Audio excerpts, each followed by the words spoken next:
Olá, seja muito bem-vindo a mais um Olhar de Líder, série de entrevistas da Agência Estado com os executivos que estão à frente das principais empresas do país. Eu sou Luciana Collet, jornalista especializada em energia aqui na Agência Estado, e o programa desta semana entrevista a CEO da geradora de energia Speak Brasil, a Adriana Valtric. A Adriana é a mulher que está há mais tempo numa posição de CEO entre as maiores empresas do setor elétrico brasileiro. No comando da subsidiária brasileira da companhia chinesa Speak desde 2017, ela construiu carreira em um segmento onde apenas 6% dos cargos de liderança são ocupados por mulheres, segundo uma recente pesquisa realizada no ano passado. À frente da Speak, a Adriana quer posicionar a empresa entre as 3 principais geradoras privadas de energia do Brasil até 2025. A empresa opera a usina hidrelétrica de São Simão, 2 parques eólicos e 2 usinas solares, além de ser acionista da usina termoelétrica GNA1, totalizando mais de 3.000 megawatts de potência instalada no país. Adriana, muito obrigada pela sua participação e seja bem-vinda.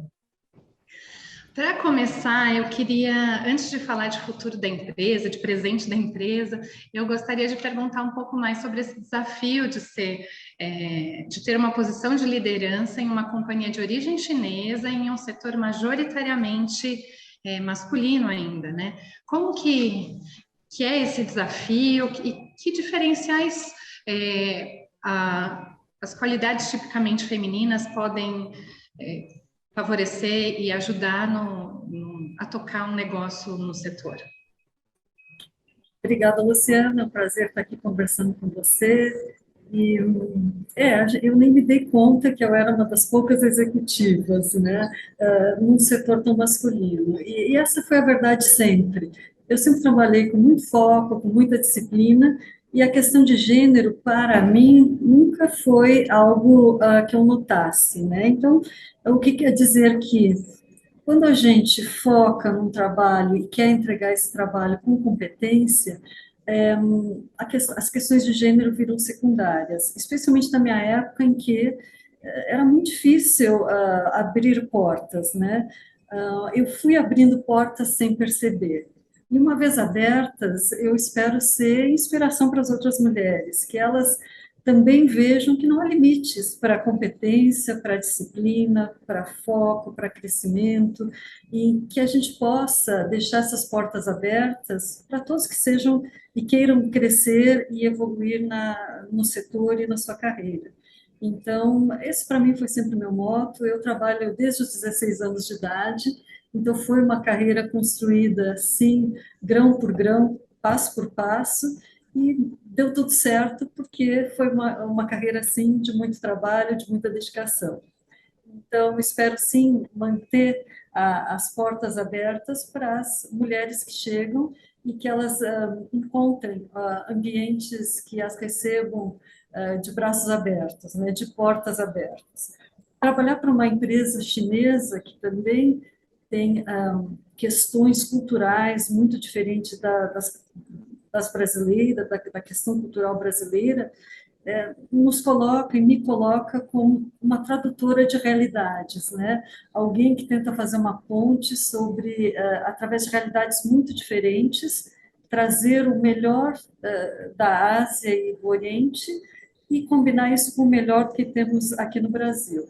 Então, nós temos lá um grupo que é um dos 5 maiores grupos de energia do mundo, com 135 mil colaboradores, 195 gigawatts de potência, que é basicamente dizer, é do tamanho do sistema elétrico do Brasil.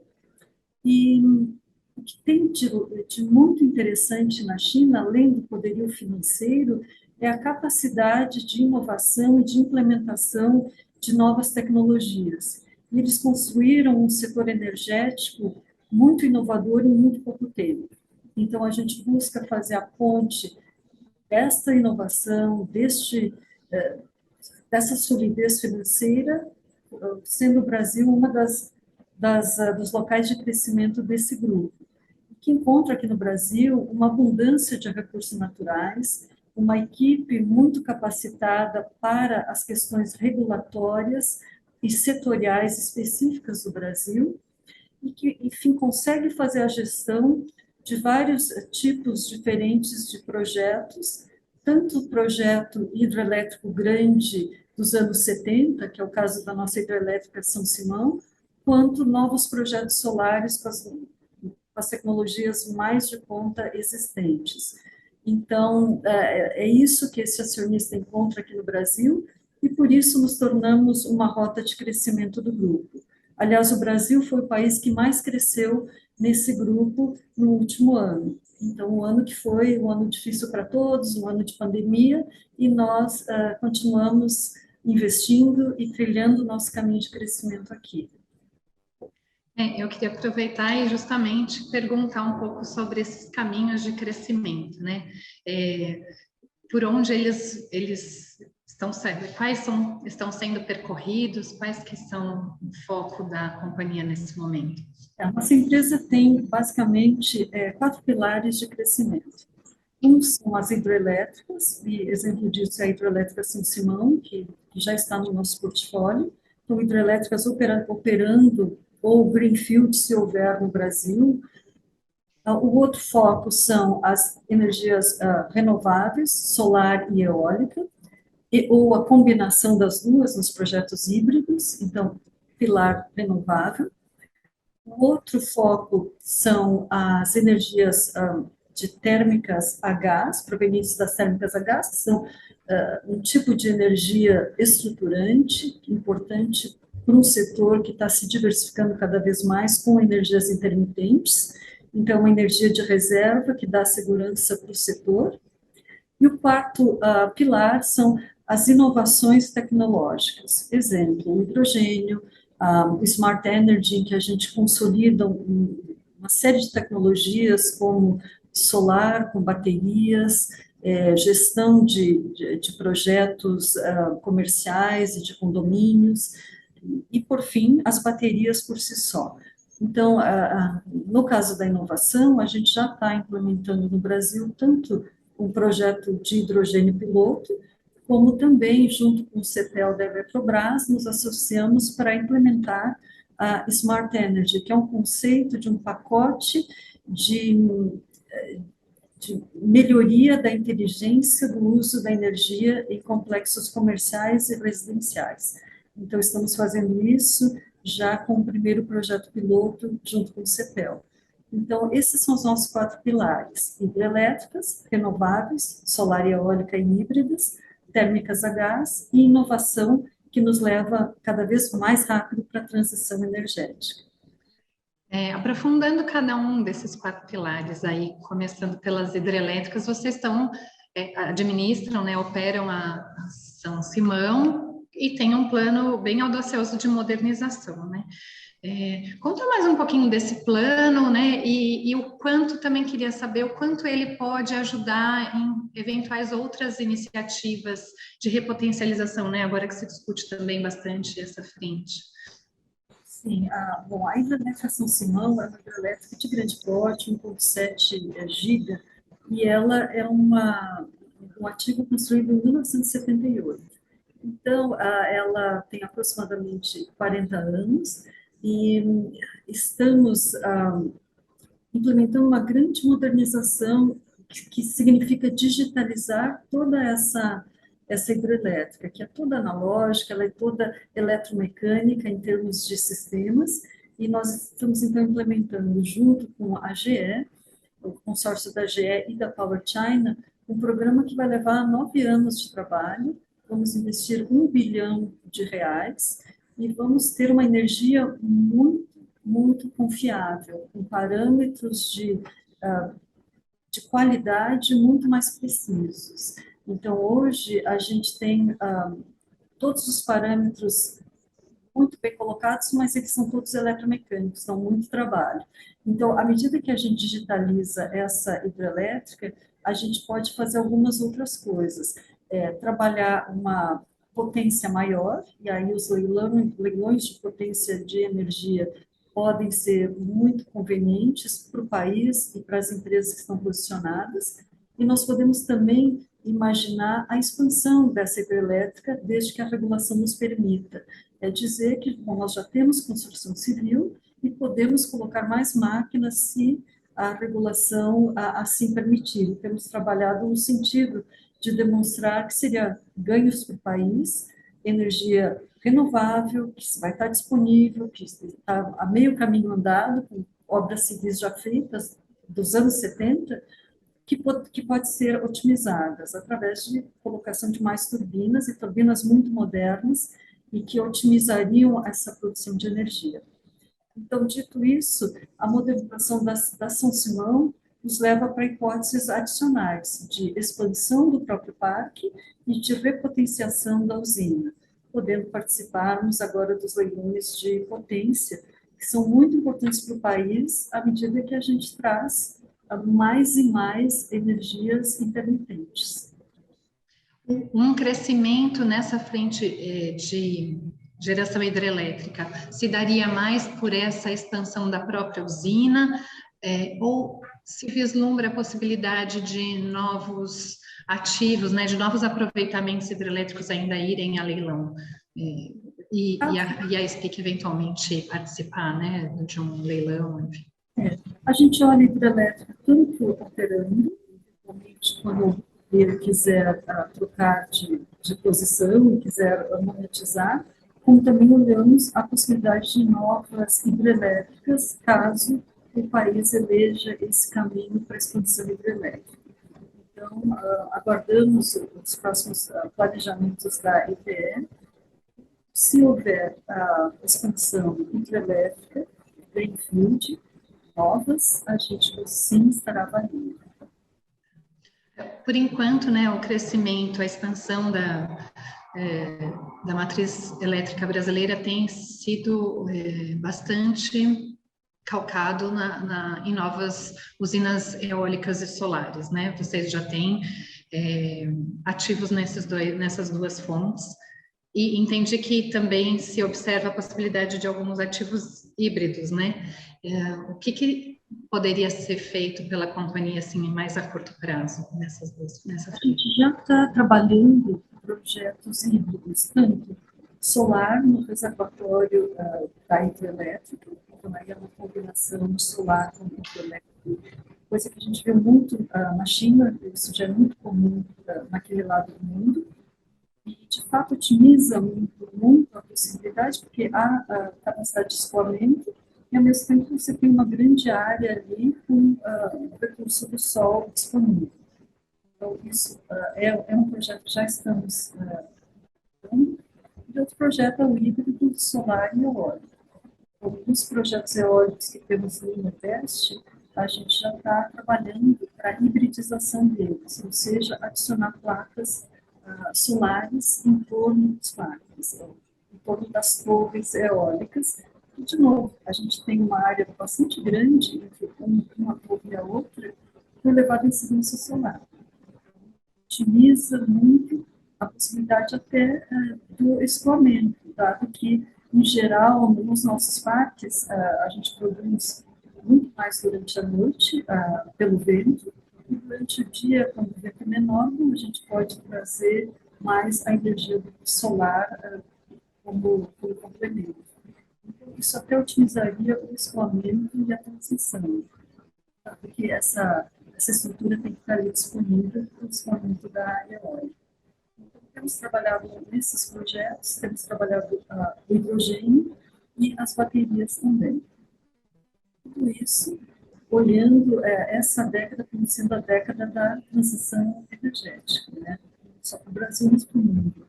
Acho que fomos uma década realmente de virada da chave para um mundo mais sustentável no sentido energético. Existem bons ativos no mercado secundário que a companhia poderia vir a adquirir? Algum ativo que interessa mais em termos de fontes ou status de desenvolvimento? Sim, Luciana, a gente recentemente adquiriu os ativos, 70% dos ativos da Canadian Solar, e são aproximadamente 738 megas de ativos solares já em construção nos estados de Piauí e Ceará. Esse é um dos maiores parques solares do país. Nós continuamos olhando outras possibilidades de transações no setor elétrico. Esse é um setor que está em consolidação, com players agregando cada vez mais escala, portanto, sinergias nos seus portfólios. E, no nosso caso, é uma busca também constante de ativos sinérgicos que estejam em regiões de interesse, em que já temos operações. E, então, sim, continuamos olhando. A partir já deste próximo mês, nós também já estamos implementando ativos eólicos do nosso próprio pipeline, então também desenvolvemos projetos próprios e vamos aproximadamente implementar 300 megas de parques eólicos no Nordeste do Brasil, na região de Paraíba, Rio Grande do Norte. Então, dito isso, continuamos olhando projetos hidrelétricos, mais solares e mais eólicos, que estejam operando ou mesmo em pré-construção. Esse é um interesse constante do nosso grupo, até porque hoje a gente é o 6º gerador privado nacional e nós queremos chegar em 2025 sendo um dos 3 primeiros. Então, essa é uma busca constante, não só de crescimento, mas de crescimento com qualidade, levando a nossa empresa e o país a realizar a tão almejada transição energética com velocidade maior, especialmente nessa década em que temos tantos objetivos de metas de redução da pegada de carbono do Brasil e do mundo. A senhora comentou que um terceiro pilar é o de térmicas a gás, né? E gás é considerado realmente um combustível de transição energética.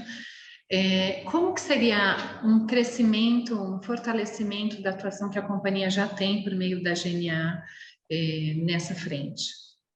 Sim, nós entramos em GNA 1 e 2. GNA 1 é aproximadamente 1,3 giga de capacidade instalada. GNA 2 já iniciou construção, é aproximadamente 1,7 gigas. Então, só aí a gente mais do que duplica o tamanho da térmica a gás, energia de reserva para a segurança energética nacional. Ainda existe nesse mesmo complexo GNA 3 e GNA 4, que são mais 3 gigawatts de capacidade instalada. Então, nós vamos acompanhar os leilões de energia térmica e vamos trabalhar a expansão à medida que a autoridade de planejamento energético considere adequado para o país. Concluindo, então, os 4 pilares principais da companhia, né, com o tema de inovação, dentre aquelas tecnologias e inovações que estão sendo estudadas pela companhia, o que pode vir a mercado mais rapidamente no desenvolvimento de um projeto de maior porte? Bom, no campo do hidrogênio, a gente vê com grande possibilidade de competitividade do país na produção da amônia verde. Então, isso significa que a gente pode trabalhar a eletrólise para a produção do hidrogênio a partir de fontes renováveis e competitivas que temos no Brasil para a produção de amônia e aí potencial exportação dessa amônia para a Europa, por exemplo, ou mesmo para a produção de fertilizantes locais. Os fertilizantes hoje que são basicamente quase na sua totalidade importados. Por outro lado, a gente vê também a possibilidade de introduzir as baterias de alta produtividade, de alta capacidade, a otimizar os nossos sistemas de geração. Então, a produzir energia excedente em momentos que o Brasil não precisa ou que o sistema não precisa e depois escoar essa energia em momentos de menor produção. Então, baterias, o hidrogênio para a produção da amônia verde são, acreditamos, os próximos passos do setor no sentido da sua das próximas inovações. É claro que existe ainda as eólicas offshore, das quais a SPIC é uma das maiores implementadoras mundiais já, e então essa tecnologia nós também estamos trazendo, estamos avaliando que provavelmente até o final dessa década essa será uma nova fronteira setorial que devemos avançar. Na frente de baterias, né? Recentemente o governo cancelou um leilão de potência, né? Para melhor estudar, para reavaliar, e sinalizou ali com a possibilidade de um leilão que pudesse, em que mais fontes pudessem ser, mais fontes e tecnologias pudessem disputar. Na tua avaliação, já poderia ser o momento de um projeto envolvendo baterias disputar com outras fontes um leilão desse tipo? Eu acho que é importante que a gente tenha leilões que não distinguam fontes, né? Que ganhe o megawatt-hora mais barato e mais sustentável. Então, nesse sentido, a gente apoia a possibilidade de leilões que não distinga fontes, desde que renováveis, é claro. E então, nesse sentido, ganharia quem tivesse a bateria ou a geração mais eficiente. Então, nós favorecemos muito essa possibilidade e opinamos nas consultas públicas sobre o nosso apoio e a nossa indicação de que esse é um caminho para um desenvolvimento mais rápido das soluções energéticas, à medida que a gente não condicione o próximo megawatt-hora, desde que ele seja sustentável e competitivo. Então, a nossa posição é de que seja indiscriminada a fonte, mas sim as características do megawatt, como sustentável e como competitivo.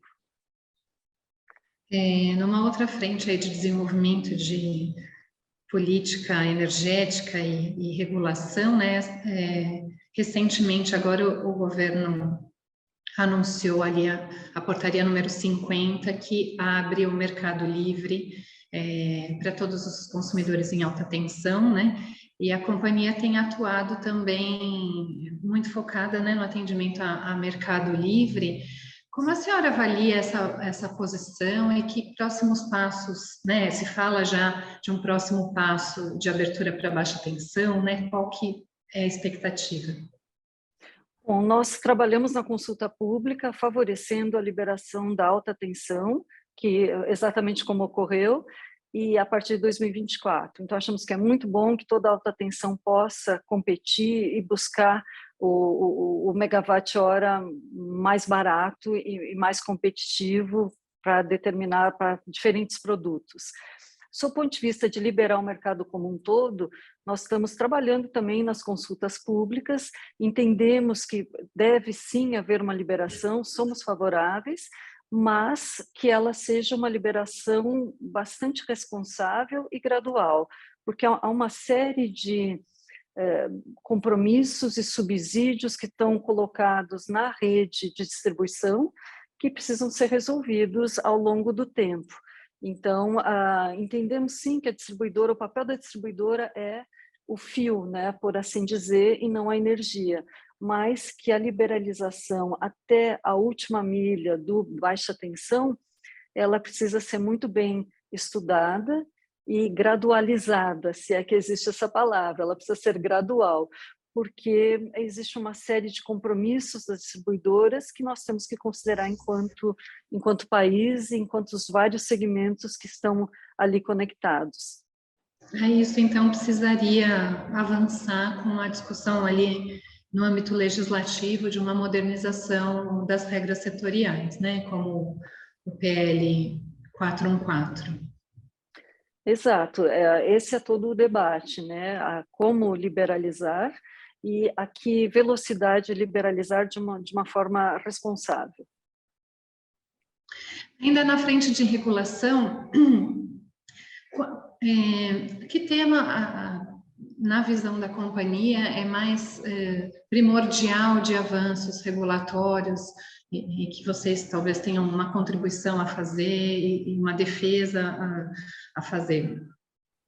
A gente tem trabalhado muito bom na liberalização do mercado, alta tensão, temos fomentado as discussões sobre repotenciação, conforme falamos anteriormente, dado que o país necessita de leilões de potência e o sistema precisa da estabilidade da carga provocada pela potência a ser fornecida ao sistema, e também a expansão das hidrelétricas, que já estão aí e que podem ser, sim, otimizadas na sua capacidade de produzir energia. Então, dado que lá está a transmissão, lá está a água, lá estão os reservatórios e a possibilidade de colocar turbinas adicionais. Isso é o caso de várias hidrelétricas brasileiras de grande porte, e a gente acredita que essa é uma força que o país poderia acionar. Então, esses são os principais temas regulatórios que a gente tem olhado.